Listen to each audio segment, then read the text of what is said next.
Hey guys, it's me, Karissa, Vivacious Embrace, and I wanted to record a video with a message that I said to myself earlier today when I was cleansing and protecting my energy. You already know the spiel. And it was about making peace with parts of ourselves, like, for example, our perfectionist tendencies, our urgency tendencies that a lot of us adapt through survival, and that are also ancestral and that we take on from society. And the idea of making peace with these parts of ourselves, I feel like, really makes room and space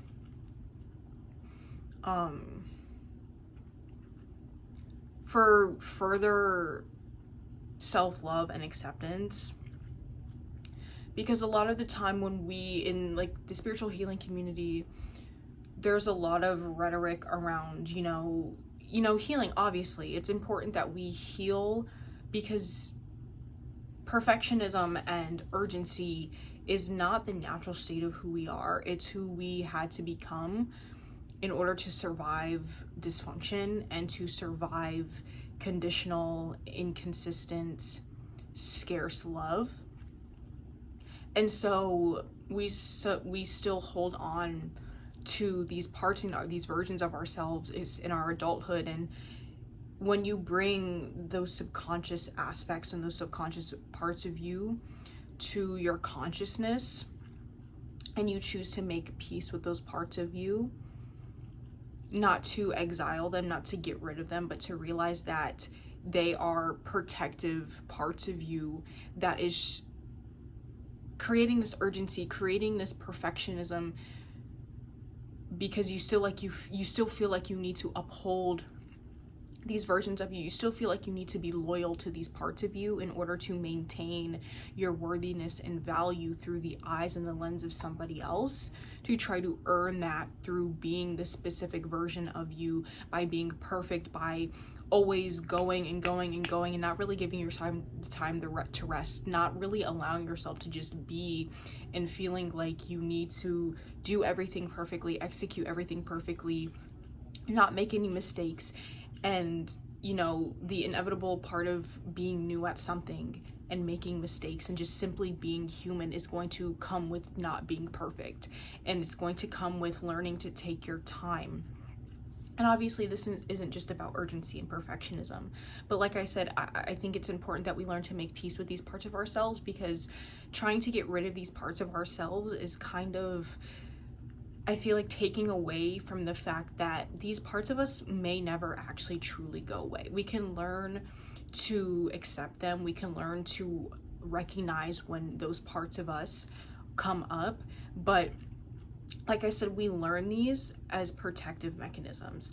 And unfortunately, when we experience trauma, when we are exposed to a culture, society, when we are born into a lineage that has these really deep-rooted, deep-seated ancestral wounds and patterns that perpetuate this need to be perfect, this urgency, and running and avoiding yourself, it causes soul fragmentation. And a part of reclaiming who you are is also acknowledging and accepting and learning to love and honor the version of you that you had to become to survive. And the part of us that we adapt, like I said, is perfectionism, is urgency, is a lack of self-love and acceptance. And a lot of these parts of us have been running the show for a long time. A lot of these parts of us we have been loyal to unconsciously, because we feel like we've had no choice. This is what we know, this is what we're familiar with. And when you make peace, it makes room for, like I said, further self-acceptance.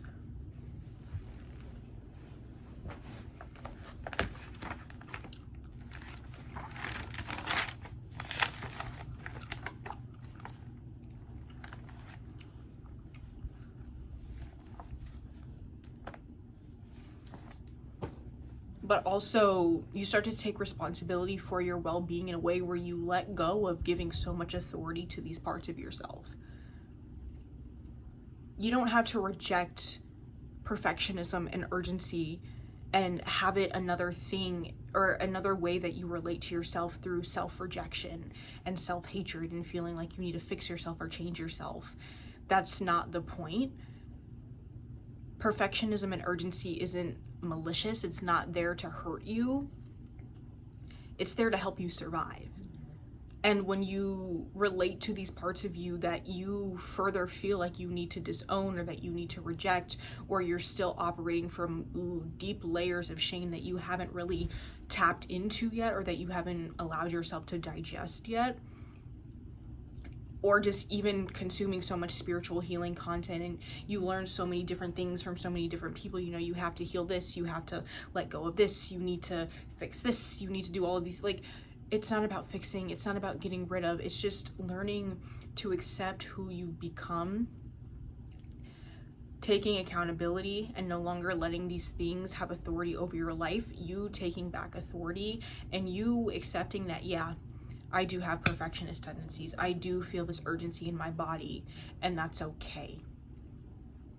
But I can make the conscious shift through my awareness to relate to myself in a different way and to move differently, where these parts of me, these aspects of me are no longer running the show.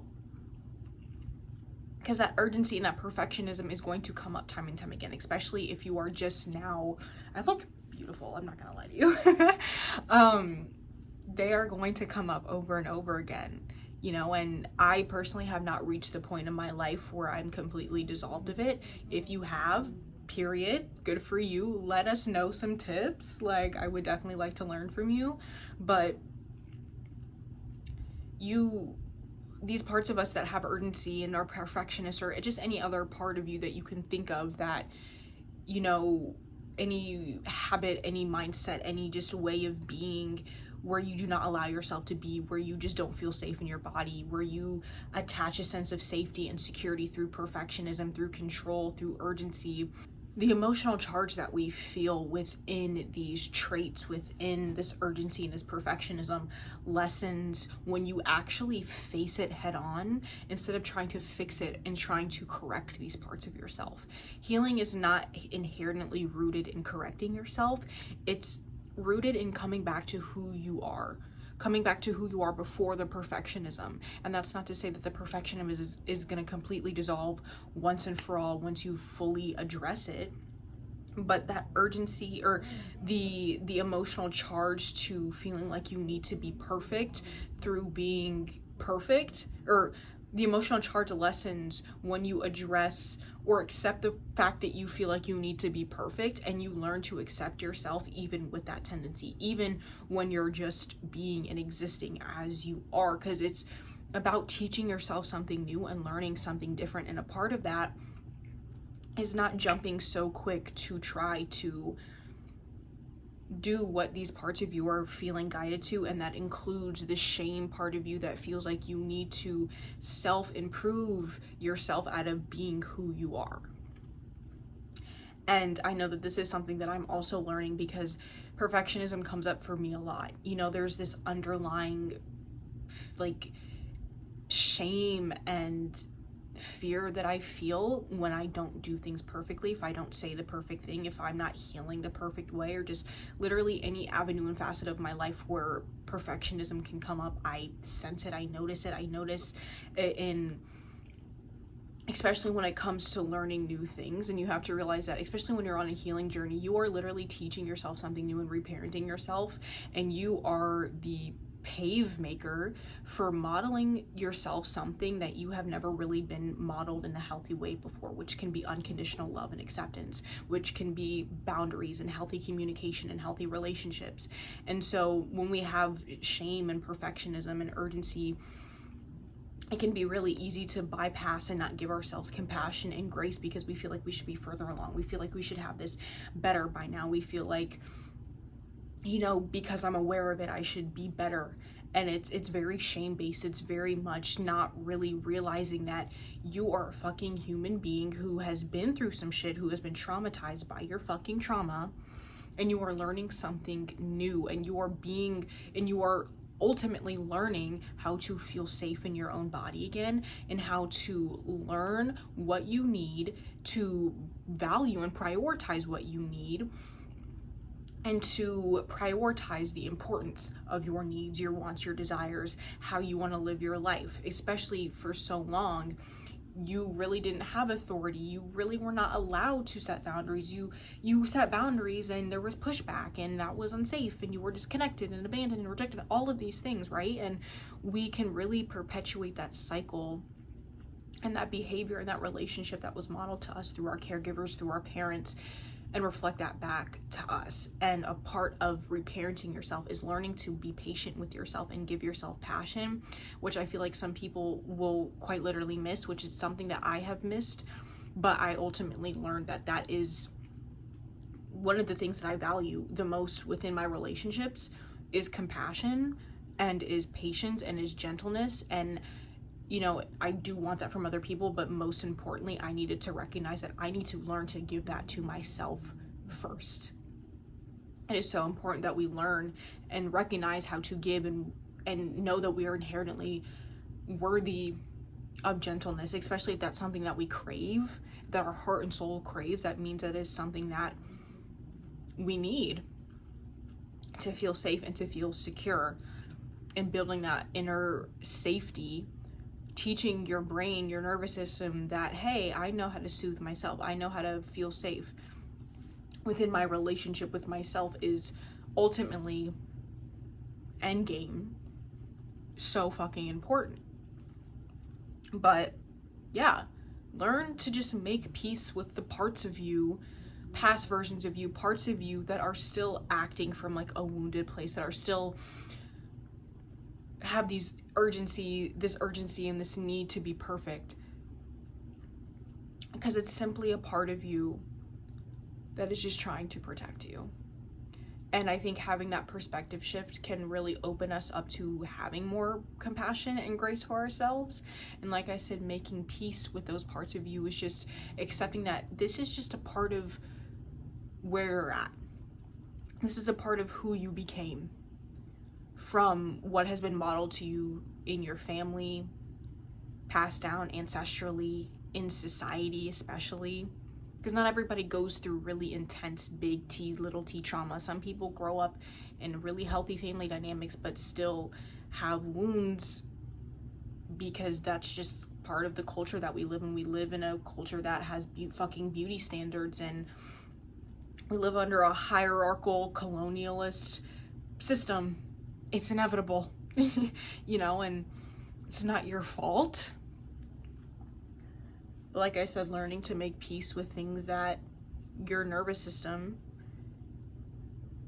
chose or learned, was modeled and adapted to, because that's just simply the biology of being a fucking human being. We are creatures of habit, and a lot of the habits that are modeled to us from our parents and our caregivers are urgency, perfectionist based habits and ways they talk and to relate to themselves. And that's what we learn as our baseline. And so when you're setting a new baseline for yourself, of course you're not going to be perfect. Of course you're going to feel like you need to be farther along, you need to be perfectly healed, that you need to have all of this shit figured out and be perfect at it. But you're setting yourself up for failure. Not even failure, but you're setting yourself up for a shame trap. And you're putting really high expectations and standards on yourself for somebody who is literally being fucking reborn. Like, imagine yourself as a newborn baby learning to walk again. Like, literally, you're learning to walk again. You're learning to speak again. You're teaching yourself a language that is more natural and more authentic in who you are. And a lot of that was not really allowed to be explored in your upbringing, because that challenged the egos of the people around you in your life, who buried their own emotional world in the sand, because it, like I said, ancestral lineage patterns, it's something that has just been passed down. But just know that you can do something different, but you can treat yourself differently. But yeah, that's the message that I have for you shawties today. I hope you enjoyed, and I will see you next video. Bye.